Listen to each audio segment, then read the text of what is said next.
अस्सलामुअलैकुम। दिन भर की ताज़ा खबरों, तज्जियों और जायज़ों के साथ मैं हूँ जन्नत जमशेद और मैं हूँ ज़ीशान बशीर। प्रोग्राम में सबसे पहले नजर डालते हैं आज की टॉप स्टोरीज पर। सिंध के बाद पंजाब और बलूचिस्तान में भी आशोब चश्म वबा जोर पकड़ने लगी। एक ही दिन में सैकड़ों केसेस ने खतरे की घंटी बजा दी। निगरान वफाकी हुकूमत की बिजली चोरों के खिलाफ कौमी मुहिम सुस्त रवि का शिकार। हुकूमत महंगाई और बिजली की कीमतों का बोझ गरीब अवाम पर कम करने में बुरी तरह नाकाम। सऊदी अरब में खौफनाक ट्रैफिक हादसे में ओकाड़ा के एक ही खानदान के 4 अफराद जाम बहक, जबकि 5वां शदीद जख्मी। खानदान की हुकूमत से जल्द मैयतें वापस लाने की अपील। तो नाजरीन, टॉप स्टोरीज आप जान चुके हैं। सबसे पहले हम बात करते हैं सियासी मंजरनामे के हवाले से कि नून लीग के कायद मियां मोहम्मद नवाज शरीफ ने अपनी वापसी की तारीख दे दी है, जिसके बाद मतवाले काफ़ी मुतहरिक हैं और किस तरह से अपने कायद का इस्तेकबाल करना है उस हवाले से तैयारियों का सिलसिला जारी है। जी हाँ, मुस्लिम लीग नून की रहनुमा और सीनियर नायब सदर मरीम नवाज की ज़ेर सदारत मुस्लिम स्टूडेंट्स फेडरेशन का एक अहम इजलास हुआ है। तंजीमी ओहदेदारान से मुलाकात की है उन्होंने और मियां नवाज शरीफ के इस्तकबाल की तैयारियों के हवाले से बातचीत की गई है। कुछ टास्क सौंपे गए हैं, कुछ ड्यूटीज़ असाइन की गई हैं इन तंजीमी ओहदेदारों को, और इसके साथ साथ जो दीगर मामलात हैं वो भी ज़ेर बहस आए हैं। इसके अलावा दीगर अहम इजलास जारी हैं। मॉडल टाउन लाहौर में ये इजलास हुआ है, जबकि गुज़श्ता रोज़ इस्लामाबाद में और उससे पहले दीगर शहरों में भी इजलास मुनक्किद हुए थे। मरीम नवाज ने इसकी सदारत की थी और वहाँ पर भी इन तमाम तर मामलात के हवाले से जो है वो गौर किया गया था। 21 अक्टूबर की डेट दे रखी है नवाज शरीफ की वापसी के हवाले से और तैयारियां भी इस सिलसिले में जारी हैं। सुहेल अब्बास बलोच हमारे साथ मौजूद हैं, उनसे इस बारे में तफसीलात जान लेते हैं। सुहेल, बताइएगा, मॉडल टाउन लाहौर में इजलास हुआ है मरीम नवाज की ज़ेर सदारत, क्या अपडेट्स हैं, क्या मामलात ज़ेर गौर आए? जी बिल्कुल ज़ीशान, ये मुस्लिम लीग नून के कैद नवाज शरीफ की वतन वापसी 21 अक्टूबर को हो रही है और इसी सिलसिले में नून लीग के तमाम रहनुमा वर्कर जो कारकुन हैं वो ये चाहते हैं कि तारीखी इस्तकबाल हो। तारीखी इस्तकबाल कामयाब बनाने के लिए मुस्लिम लीग नून की चीफ ऑर्गेनाइज़र मरीम नवाज जो है वो मुसलसल जो है मशावरती इजलास कर रही है और आज भी पार्टी सेक्रेटेरिएट लाहौर में जो है वो MS का वर्कर्स कन्वेंशन हुआ है, जिसकी सदारत चीफ ऑर्गेनाइज़र मरीम नवाज ने की है। और मरीम नवाज जब इस कन्वेंशन में पहुंची तो उनका ये जुमले थे कि जितने भी कन्वेंशन हुए हैं MSF के ये सबसे बड़ा कन्वेंशन था और मुझे उम्मीद नहीं थी कि पंजाब भर से मुस्लिम स्टूडेंट फेडरेशन जो है वो इतनी तादाद में यहाँ पर पहुँचेगी। इस हवाले से जो मरीम नवाज है उनकी जानिब से और शुरा से जो है वो ख़ताब भी किया गया, वलवले अंदाज में उनको जो है वो मज़ीद पुरजोश किया गया है कि 21 अक्टूबर को जो है वो तमाम जितने भी MS के वर्कर्स हैं वो अपने हमरा जो है वो कम अज़ कम ज़्यादा से ज़्यादा लोग जो है वो लेकर आए और 21 अक्टूबर को नवाज शरीफ का तारीखी जो है वो इस्तकबाल किया जाएगा और मीनार पाकिस्तान में। बताइएगा कि जैसा कि आप इजलास का अहवाल बता रहे हैं कि मियां मोहम्मद नवाज शरीफ वतन वापस आ रहे हैं, तो तैयारियों के हवाले से गौर किया जा रहा है, तो बताइएगा कि तैयारियां क्या की गई हैं, किस तरह से मियां साहब का इस्तकबाल किया जाएगा, क्योंकि खबरें सामने आ रही थी कि उन्हें हेलीकॉप्टर के जरिए एयरपोर्ट से मीनार पाकिस्तान ले जाया जाएगा, वो रैली की सूरत में नहीं जाएंगे, तो क्या तय पाया है? जी बिल्कुल, अभी तक भी मुख्तलिफ जो ऑप्शन है वो ज़ेर गौर हैं, क्योंकि पहले जो था कि एयरपोर्ट से बुलेट प्रूफ गाड़ी में वो पहुंचेंगे मीनार पाकिस्तान, उसके बाद फिर जो है इस में तब्दील किया गया प्लान और कहा गया कि एयरपोर्ट जब पहुंचेंगे तो मुस्लिम लीग नून की क़यादत ने कहा कि वहाँ से हेलीकॉप्टर के ज़रिए जो है वो मीनार पाकिस्तान पहुंचेंगे, वहाँ पर एक तारीखी जो है वो जलसा होगा और वहीं ख़ताब करेंगे और उसके बाद जो है वह जाती उम्रा में जाएंगे। अब तक की जो मुशावरत है मुस्लिम लीग नून की फ़िलहाल यही चल रही है और इसमें मज़ीद तब्दीली आ सकती है अगर जिस तरह से कारकुनों का जोश देख रहे हैं और नून लीग के तमाम रहनुमाओं को, टिकट होल्डर्स को, ज़िलाई सदर हों या डिविजनल सदर हों, उनको जो है वो टास्क सौंपे गए हैं कि वो ज़्यादा से ज़्यादा जो है वो वर्कर्स लेकर पहुँचे। और इसमें ज़राए ये भी बता रहे हैं कि 10 लाख तक जो है वो पार्टी की जानिब से टारगेट रखा गया कि 10 लाख लोग जो है वो मीनार पाकिस्तान पहुँचें और जो MPA MNAs हैं उन्हें भी जो है वो 2-2 हज़ार अपने हमरा जो है वो कारकुन लाने की हिदायत की गई है। तो अब ये 21 अक्टूबर को ही मालूम होगा कि किस तरह से तारीखी जलसा हो पाता है या नहीं, लेकिन नून लीग जो है वो मुकम्मल तौर पर मुतारिक है। रोजाना की बुनियाद पर जो है वो ये बताइएगा, मुशावरती मुख्तलिफ शहरों में मरीम नवाज जो है वो इस किस्म के इजलास कर रही हैं। लाहौर में किया है, इससे पहले वो इस्लामाबाद गई थी, वहाँ पर भी इजलास हुआ था।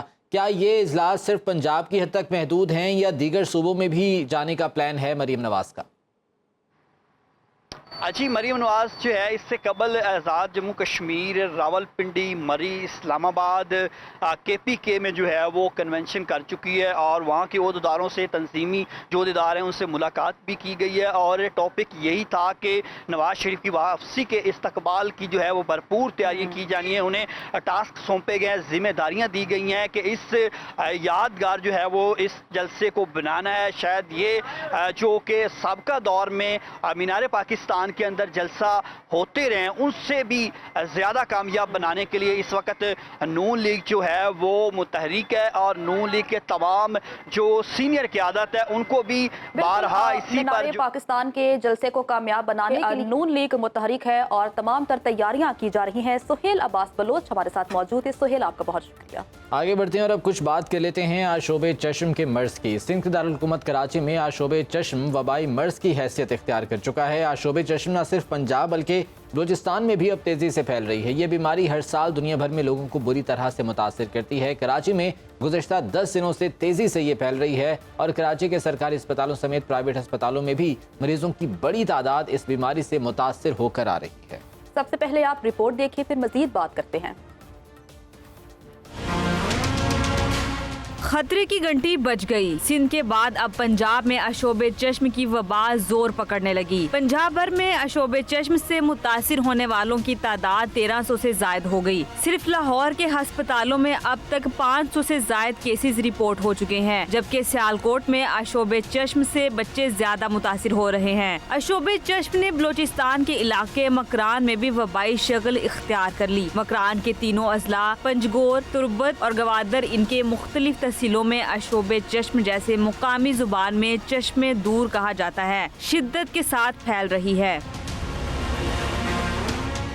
आशोबे चश्म सुर्ख और गुलाबी आंख, शफाफ झिल्ली की सोजिश या इन्फेक्शन से होती है। आशोबे चश्म की वजह से आंख में खून की छोटी नालियां सूज जाती हैं, जिसकी वजह से आंखों की सफेदी सुर्ख या गुलाबी हो जाती है। आमतौर पर बैक्टीरियल या वायरल इन्फेक्शन होता है। आशोबे चश्म आमतौर पर माहौल में आम एलर्जी इनासिर के बायस होता है। बैक्टीरिया के बायस होने वाला आशोबे चश्म अक्सर पहले सिर्फ एक आंख को मुतासिर करता है। आंख अमूमन काफी सुर्ख हो जाती है। वायरल आशोबे चश्म 1 से 2 हफ्ते रह सकता है। किसी तबी इलाज की जरूरत नहीं, ये खुद ब खुद ही खत्म हो जाता है। जबकि बैक्टीरियल आशोबे चश्म को जरासीम कश या आंख में डाले जाने वाले कतरों की जरूरत होती है। आमतौर पर जब इसका इलाज शुरू हो जाए तो 24 से 48 घंटों में इसके अलामात में बेहतरी आती है। बैक्टीरियल आशोबे चश्म 5 से 7 यौम में खत्म हो जाता है। तो रिपोर्ट आपने मुलाहिजा की। इसी तमाम तर मामले पर बात करने के लिए हमारे साथ मौजूद हैं डॉक्टर असद असलम साहब, जो कि आई स्पेशलिस्ट हैं। डॉक्टर साहब से हम बात करेंगे और जानेंगे कि सिम्टम्स क्या होते हैं और इसका इलाज क्या है, क्योंकि इससे पहले ये खबरें सामने आ रही थी कि कराची में ये जो वायरल इन्फेक्शन है वो फैला हुआ है, लेकिन अब चूंकि पाकिस्तान के मुख्तलिफ शहरों में केसेस रिपोर्ट हुए हैं। लाहौर की बात करें तो लाहौर में भी काफ़ी केसेस रिपोर्ट हो चुके हैं। बलूचिस्तान में स्पेशली जो है बहुत तेज़ी से अब फैलना शुरू हो गया है और ये इस बारे में डॉक्टर्स का ये कहना है कि बजाय इसके कि आप घर पर रेमेडीज़ आप इस्तेमाल करें, आप डॉक्टर से रुजू कर सकते हैं। वैसे तो ये 8 से 10 दिन के अंदर ये मर्ज़ ठीक हो जाता है, लेकिन अगर ये तवालत इख्तियार करता है तो फिर डेफिनेटली डॉक्टर से रुजू किया जाना चाहिए और इन सिम्टम्स को जो है वो सीरियसली लिया जाना चाहिए। लेकिन बहरहाल आलूदगी इसकी एक बड़ी वजह है, पोल्यूशन जिसको हम कहते हैं, उसकी वजह से, और इसके साथ साथ दीगर जो वायरल इन्फेक्शंस होते हैं उसकी वजह से जो है ये आँखों की बीमारी हो सकती है। बहरहाल जो भी इसकी रीज़न्स है, लेकिन बेहतर यही है कि एहतियात बरती जाए, क्योंकि वो कहते हैं कि एहतियात इलाज से बेहतर है। एहतियात इलाज से बेहतर है। और उसके साथ साथ ज़िशान ये भी एक तासुर है कि अगर किसी को आई इन्फेक्शन है तो आप अवॉइड करें उस इंसान के पास बैठने से या बात करने से, क्योंकि वो फिजिकल कांटेक्ट जो है वो नहीं होना चाहिए। और इसी पर ही बात करने के लिए डॉक्टर असद असलम साहब हमारे साथ मौजूद हैं, आई स्पेशलिस्ट हैं। डॉक्टर साहब बहुत शुक्रिया वक्त देने के लिए। सर, अगर हम इस वायरल आई इन्फेक्शन की बात करें तो बड़ा सादा सा सवाल आपसे मैं पूछूंगी कि सिम्टम्स क्या होते हैं?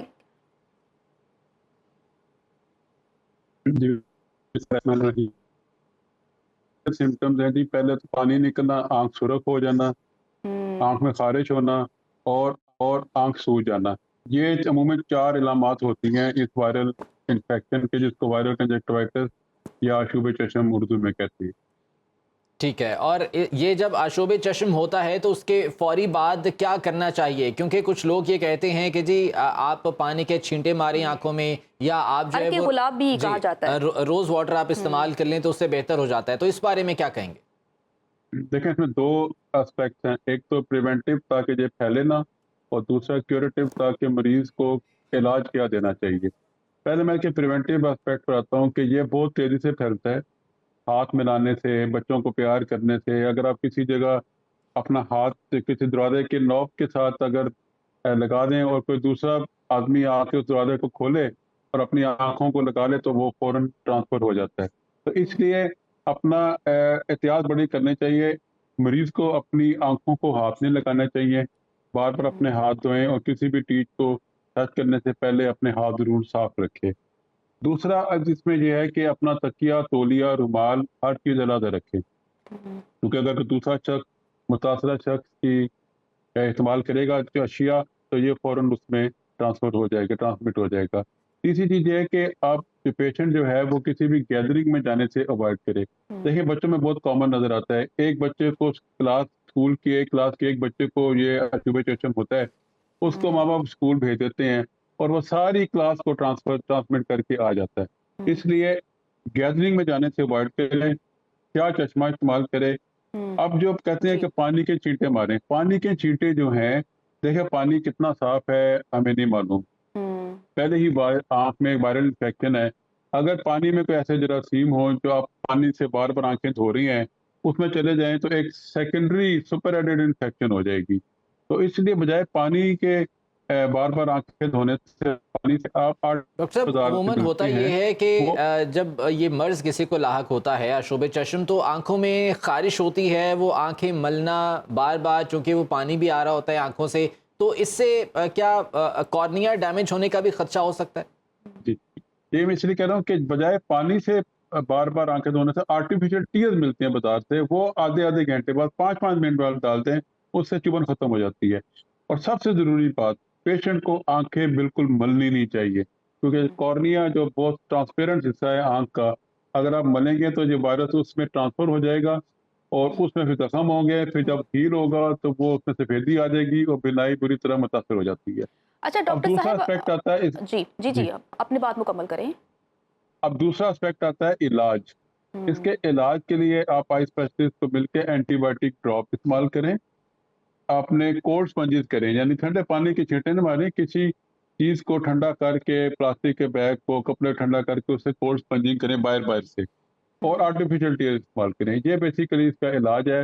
ये सेल्फ लिमिटिंग डिजीज है, वायरल इन्फेक्शन है, 7 से 10 दिनों में सब्साइड हो जाती है, लेकिन कई दफा 3 हफ्ते तक भी ये प्रोलॉन्ग कर सकती है। अच्छा डॉक्टर साहब, अगर हम एज फैक्टर की बात करें तो क्या हर उम्र के अफराद को ये वायरल इन्फेक्शन हो सकता है, और वो एज फैक्टर कौन सा है जिससे अगर उसे जो है आशोब चश्म हो तो वो ज़्यादा ख़तरनाक हो सकता है? हर एज मुतासर हो सकती है, लेकिन बच्चों, अब देखें बच्चे में से, जैसे पहले मैंने अर्ज किया कि क्लासरूम में बच्चे का पूरी क्लास को वो ट्रांसफर करेगा। इसी तरह किसी ऑफिस में अगर एक ही एरिया में बहुत सारे लोग बैठे हैं, तो अगर किसी एक शख्स को अशूब चश्म है वो अपने ऑफिस में जाके लोगों के दरमियान बैठ जाएगा, चीज़ों को टच करेगा, बाकी लोग भी उसको टच करेंगे तो फ़ौरन फैल जाएगा। इसलिए गैदरिंग में जाने से इसको अवॉइड करना चाहिए पेशेंट को। डॉक्टर साहब, उमूमन कितने दिन में ये आशोब चश्म जो है वो ख़त्म हो जाता है, और अगर ये प्रोलॉन्ग हो जाए तो कितने सीरियस सिम्टम्स पर जो है वो डॉक्टर से रुजू किया जाना चाहिए? 7 से 10 दिन अमूमन इसके लगते हैं ठीक होते। और अगर बहुत ज़्यादा आपको फोटोफोबिया यानी कि लाइट बर्दाश्त नहीं हो रही और बहुत ज़्यादा आंखें स्वेलिंग हो गई है, तो उस सूरत में वैसे तो इनिशियल स्टेज पर भी डॉक्टर को कंसल्ट करना चाहिए ताकि वो कॉर्निया देख लें, इसकी इन्वॉल्वमेंट तो नहीं है, और एंटीबायोटिक ड्रॉप्स वो तजवीज़ कर सकें, आर्टिफिशियल टीयर अच्छी नोयत के वो तजवीज़ कर सकें। तो शुरू में ही इसको इलाज करा जी डॉक्टर से मशवरा, आई स्पेशलिस्ट से मशवरा कर लेना चाहिए ताकि बात बढ़े ना। बिल्कुल, जितनी भी एहतियाती तदाबीर हैं उनको इख्तियार करना चाहिए। डॉक्टर साहब हमारे साथ मौजूद है, सर आपका बहुत शुक्रिया।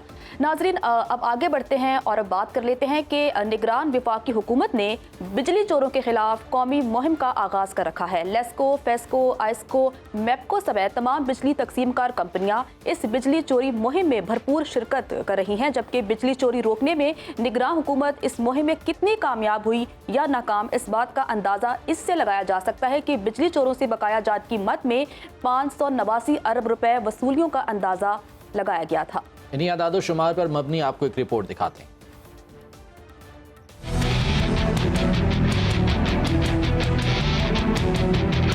गुर्बत, महंगाई, बिजली की कीमतें और एनर्जी के गर्दशी कर्जों के बोझ तले दबी आवाम को निकालने की निगरान हुकूमत की कोशिशें रेत की दीवार साबित हुई। निगरान हुकूमत ने बिजली चोरों से वसूली का हदफ 580 अरब से जायद रखा था, मगर बिजली चोरों के खिलाफ जारी छापे और मुहिम के दौरान रवां माह 7 सितम्बर से अब तक सिर्फ 4 अरब 60 करोड़ रुपए वसूल किए जा सके और 1104 गिरफ्तारियां अमल में लाई गयी, जो आटे में नमक के बराबर भी नहीं। बिजली चोरी के खिलाफ जारी मुहिम की सुस्त रवि मशकिला हासिल के सिवा कुछ भी नहीं। डिस्कोज इंतजामिया के आला अफसर इस मुहिम से बचे रहे, जबकि निचले दर्जे के मुलाजमीन को निशाना बनाया गया। दूसरी तरफ निगरान हुकूमत ने पेट्रोलियम मसनूआत और बिजली के बिलों में इजाफे से सताए अवाम पर मजीद 33 अरब रुपए का बोझ डालने की तैयारी कर ली है। सेंट्रल पावर परचेजिंग एजेंसी ने अगस्त के फ्यूल प्राइस एडजस्टमेंट के जरिए बिजली 1 रुपए 83 पैसे महंगी करने की दरख्वास्त नेपरा में जमा करा दी। दरख्वास्त में मौक़िफ़ इख्तियार किया गया। अगस्त में 15 अरब 47 करोड़ यूनिट बिजली डिस्कोस को फराहम की गई। दरख्वास्त की मंजूरी से बिजली सारिफीन पर 33 अरब रुपए का इजाफी बोझ पड़ेगा। नेपरा 27 सितम्बर को समाअत के बाद फैसला करेगा। रिपोर्ट आपने देखी। बिजली चोरों के खिलाफ इस कार्रवाई को अवाम भी सराह रहे हैं, और इसके साथ साथ कुछ ऐसे लोग भी हैं जो कि महंगाई पर भी अपने तहफ़्फ़ुज़ात का और ख़दशात का इज़हार कर रहे हैं। ओवरऑल अवाम का इस बारे में क्या कहना है, आपको वो दिखाते हैं। ये घर के किराए भरें, बिजली के बिल भरें, बच्चों को जहर देते हैं अपने।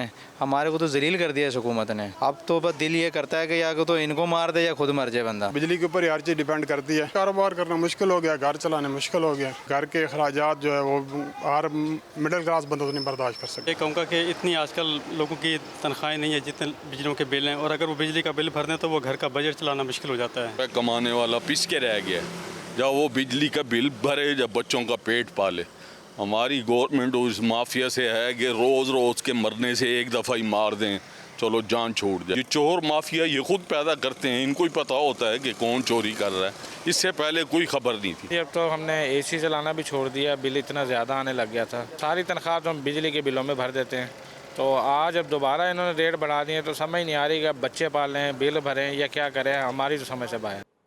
इसी तमाम तर मामले पर बात करने के लिए हमें ज्वाइन किया है अरशद अब्बासी साहब ने, एनर्जी एक्सपर्ट हैं। इनसे तमाम तर मामले पर बात करेंगे, लेकिन एक ब्रेक के बाद साथ रहिएगा। Welcome back. प्रोग्राम में हम बात कर रहे थे बिजली चोरों के खिलाफ जारी कार्रवाई के हवाले से। इसी बारे में बात करने के लिए हमारे साथ अरशद अब्बासी साहब मौजूद हैं, जो कि एनर्जी एक्सपर्ट हैं। अरशद साहब, आपको खुशामदीद कहते हैं। फरमाइएगा, ये जो कार्रवाइयाँ की जा रही हैं बिजली चोरों के खिलाफ स्पेशली, और जितनी जो है रिकवरी की गई है, आप समझते हैं कि इससे हालात बेहतरी की जानिब जाएंगे? अरशद अब्बासी साहब से हमारा राब्ता मुनक़ता हुआ है, कोशिश करेंगे उनसे दोबारा इस हवाले से बात कर सकें। निगरान विफाकी हुकूमत ने बाकायदा तौर पर एक मुहिम का आगाज कर रखा है। मुख्तलिफ शहरों में बिजली चोरों के खिलाफ कार्रवाइयाँ की जा रही हैं, कनेक्शंस तो मुनक़ता किए ही जाते हैं, इसके साथ साथ रिकवरी का सिलसिला भी जारी है, जो कि इंतहाई खुश आइंद है। क्या लॉन्ग टर्म पे इसके फ़वाइद हमें हासिल हो सकेंगे? क्या बिजली की कीमतों में कमी आएगी? ये एक बहुत बड़ा सवाल है जिसका जवाब यकीनन अवाम भी इस वक्त मांग रहे हैं। और इसके साथ साथ जो बिजली चोरों के खिलाफ कार्रवाई का सिलसिला जारी है उसे भी वो सराह रहे हैं। लेकिन डेफिनेटली महंगाई का एक ऐसा उनसर है जिसकी वजह से अवाम शदीद परेशानी से दो चार हैं, मुश्किलात का शिकार हैं, तो इस बारे में वो शिकवे शिकायत करते हुए भी दिखाई देते हैं। बिल्कुल, अवाम शिकवे शिकायत कर रहे हैं, लेकिन जब से निगरां हुकूमत ने फैसला किया था कि बिजली चोरों के खिलाफ क्रैकडाउन किया जाएगा, तो उसके बाद बड़ी ये खबरें सामने आई कि बिजली चोरी की जा रही थी, जिसकी वजह से जो आम आवाम थे, जो बिजली का बिल ऑनेस्टली जो है वो अदा करते थे, उन पर सारा बोझ पड़ रहा था। आने वाले प्रोग्राम में बात करेंगे क्रैकडाउन है ये कितना सूदमंद आवाम के लिए साबित होता है। बिल्कुल, आगे बढ़ते हैं और अब कुछ बात कर लेते हैं जो काश्तकारों को, ज़मींदारों को जिन मुश्किलात का सामना है। पाकिस्तान जो कि एक ज़रूरी मुल्क कहलाता है, ज़राअत रीढ़ की हड्डी की हैसियत रखती है, तो जब ज़राअत पर परेशानी आती है तो डेफिनेटली पाकिस्तान के लिए परेशानी आती है। और ख़बर ये है कि जनूबी पंजाब में कपास की फसल पर सफ़ेद मक्खी ने हमला किया है, जिससे हज़ारों एकड़ कपास फसल तबाह हो गई है। किसानों की फसल पर खर्च लाखों रुपए डूबने का इम्कान है। रहीम यार खान, राजनपुर, बहावलनगर, जामपुर और दीगर इलाकों में सफ़ेद मक्खी ने बड़े पैमाने पर तबाही मचा दी है। मुल्तान में क्या सूरत हाल है, इस पर बात करते हैं अपने नुमाइंदे हसन शेख से। हसन, बताइएगा कि इस वक्त मुल्तान में क्या सूरत हाल है और इंतज़ामिया क्या कर रही है, क्या इक़दाम किए गए? जनूबी पंजाब की कपास इस वक्त सबसे अहम मराहिल में जो है दाखिल हो चुकी है। कपास की फसल जो है बिल्कुल तैयार थी कि इसके ऊपर जो है सफ़ेद मक्खी और इसके अलावा जो मुख्तलिफ बीमारियां हैं वो हमलावर हुई है, जिसकी वजह से कपास की फसल पर काफ़ी हद तक जो है नुकसान पहुँचने का अंदेशा और इसकी पैदावार भी जो है काफ़ी हद तक कम होने का अंदेशा ज़ाहिर किया जा रहा है, जिसकी वजह से जो महकमा ज़राअत और पाक आर्मी की तरफ से जो है इस सफ़ेद मक्खी को कंट्रोल करने के लिए खसूसी तौर पर ड्रोन और पाक आर्मी के जो हेलीकॉप्टर हैं उनकी मदद से स्प्रे किया जा रहा है। इस वक्त जो है डायरेक्टर इंफॉर्मेशन नवीद असमत कालू साहब हमारे साथ मौजूद हैं, इनके साथ हम बात करते हैं और मजीद जानते हैं। जी सर, क्या कहना चाहते हैं, किस हद तक ये हमला हुआ है? इस वक्त भी हमारी फील्ड फार्मेशन काश्तकारों के साथ मौजूद हैं, उनके शाना बशाना खड़ी हैं, उनकी रहनुमाई की जा रही है कि न्यूट्रिशनल मैनेजमेंट, इरीगेशन मैनेजमेंट और इसके अलावा पेस्ट मैनेजमेंट, जिसमें ख़ास तौर पर सफ़ेद मक्खी शामिल है, उसके कंट्रोल के लिए या उसको मैनेज करने के लिए जो हमारी सिफारिशात हैं उन पर अमल करें। तो इनका भी यही कहना था कि सफ़ेद मक्खी का हमला रोकने के लिए और इसके हमले को कंट्रोल करने के लिए जो है तमाम तर जो ज़रूरी इक़दाम है वो किए जा रहे हैं ताकि इसके हमले और इससे नुकसान को जो है कम से कम किया जा सके। जी, बहावलनगर की बात कर लेते हैं। यहाँ पर भी कपास की फसल पर सफ़ेद मक्खी के हमले के बाद हज़ारों एकड़ पर काश्त की गई कपास की फसल को नुकसान पहुँचने का खदशा है। हमारे साथ राशिद रहमानी मौजूद हैं, उनसे तफसीलात जान लेते हैं। राशिद, बताइएगा क्या कपास की फसल को महफूज करने के लिए इंतज़ामिया मुतहर्रिक दिखाई देती है? यहाँ पर कपास की जो फसल है मैशियत में रीढ़ की हड्डी की हैसियत से मानी जाती है। बहावलनगर ज़िला भर में तकरीबन 8,11,000 के करीब कपास की फसल काश्त की गई थी, जिसमें ज़िला बहावलनगर बड़े ज़िलों में शुमार होता है। दूसरी जानिब इस वक्त जनूबी पंजाब भर की तरफ बहावलनगर में भी सफ़ेद मक्खी और बैक्टीरियल वायरस ने हमला कर दिया, जिसकी वजह से हज़ारों जो एकड़ कपास की फसल है वो मुतासर होने का खदशा जाहिर किया जा रहा है। हमारी किसान हज़रात से बात हुई है, जिनका कहना है कि गैर मयारी खाद, स्प्रे, बीज की वजह से हमारी जो फसल है वो ज़्यादा मुतासर हुई है। दूसरी जानिब हमारी इसी हवाले से बात हुई है डिप्टी डायरेक्टर ज़राअत से, तो उनका कहना है कि गैर मयारी स्प्रे और खाद फ़रोख्त करने वालों के खिलाफ 14,28,000 रुपये जुर्माने भी आयद किए गए हैं। 37 मुकदमात दर्ज किए गए। मुतअद्दिद जो दुकानें हैं वो सील की गई हैं। फोटाबास वाली साइड पर तकरीबन ज़्यादातर पानी की कमी की वजह से वहाँ पर जो कपास की फसल है वो मुतासर होने का खदशा जाहिर किया जा रहा है। राशिद रहमानी हमारे साथ मौजूद थे। राशिद, आपका बहुत शुक्रिया। आगे बढ़ते हैं, राजनपुर की बात करते हैं, तो वहाँ पर भी कुछ ऐसी ही सूरत हाल है। आसिफ तबस्सुम वहाँ पर हमारे नुमाइंदे मौजूद हैं, उनसे बात करते हैं। आसिफ, बताइएगा कि राजनपुर में क्या सूरत हाल है? जी बिल्कुल, मुल्की मईशत में रीढ़ की हड्डी की हैसियत रखने वाला महकमा ज़राअत डिस्ट्रिक्ट राजनपुर में हुकूमती अदम तवज्जोही के बायस तबाही के दिहाने पर है। महकमा ज़राअत की अदम तवज्जो के बायस डिस्ट्रिक्ट राजनपुर में करोड़ों लाखों एकड़ पर खड़ी कपास की फसलात को सफ़ेद मक्खी ने अपनी लपेट में ले लिया है। जहां किसान मुआशी बदहाली का शिकार हैं, वहां आए रोज़ महंगाई ने भी किसानों का जो है ना जीना महाल कर दिया। डीजल पेट्रोल की बढ़ती हुई कीमतों की वजह से हम बहुत ज़्यादा परेशान हैं। हम अपने रकबे जो है ना बंजर रखने को तैयार हैं। जी आगे बढ़ते हैं और अब रुझान की बात कर लेते हैं कि क्योंकि पाकिस्तान एक ज़रूरी मुल्क है तो रुझान में भी यही सूरत हाल है। कपास की फसल जो है वो बर्बाद हो रही है, जिसकी वजह से किसानों को मुश्किलात का सामना है। जुल्फ़िकार अली हमारे साथ मौजूद हैं। जुल्फ़िकार, बताइएगा कि रुझान में क्या सूरत हाल है? जी बिल्कुल, मैं इस वक्त मौजूद हूँ रुझान के नवाही इलाका मौज़ा कादरा में, जहाँ पर सफ़ेद मक्खी से कपास की फसल को शदीद नुकसान हुआ है और औसतन कपास की फसल जो है इस वक्त 3 से 4 मन रह गई है, जो सबका साल की निस्बत 20 से 25 मन कपास की फसल की काश्तकारों ने औसत ली थी। मेरे साथ यहाँ पे एक काश्तकार मौजूद है, मज़ीद उनसे जानेंगे कि वो इस हवाले से क्या कहेंगे। जी हाँ जी बिल्कुल, पहले जो है ना जब हम कपास काश्त करते थे तो 25 से 30 मन तक हमारा जो है ना वो फी एकड़ की पैदावार होती थी। इस बार जो है ना एक तो सफ़ेद मक्खी ने बहुत सारा हमला किया और कुछ स्प्रे भी नाकिस थे, जिसकी वजह से अभी 4 से 5 मन जो है ना हमारी औसत रह गई है फी एकड़ की पैदावार। जी, जैसा कि इनका कहना था कि नाकिस गैर मियारी स्प्रे से हमारी फसल जो है जो शदीद नुकसान हुआ है और इन्होंने हुकूमत से मुतालबा किया है कि इस चीज़ का नोटिस लिया जाए और हमारे नुकसानात का अजाला किया जाए। जी नाज़रीन, आज के प्रोग्राम से इतना ही। कल फिर से आपकी खिदमत में हाजिर होंगे। खुदा हाफिज़।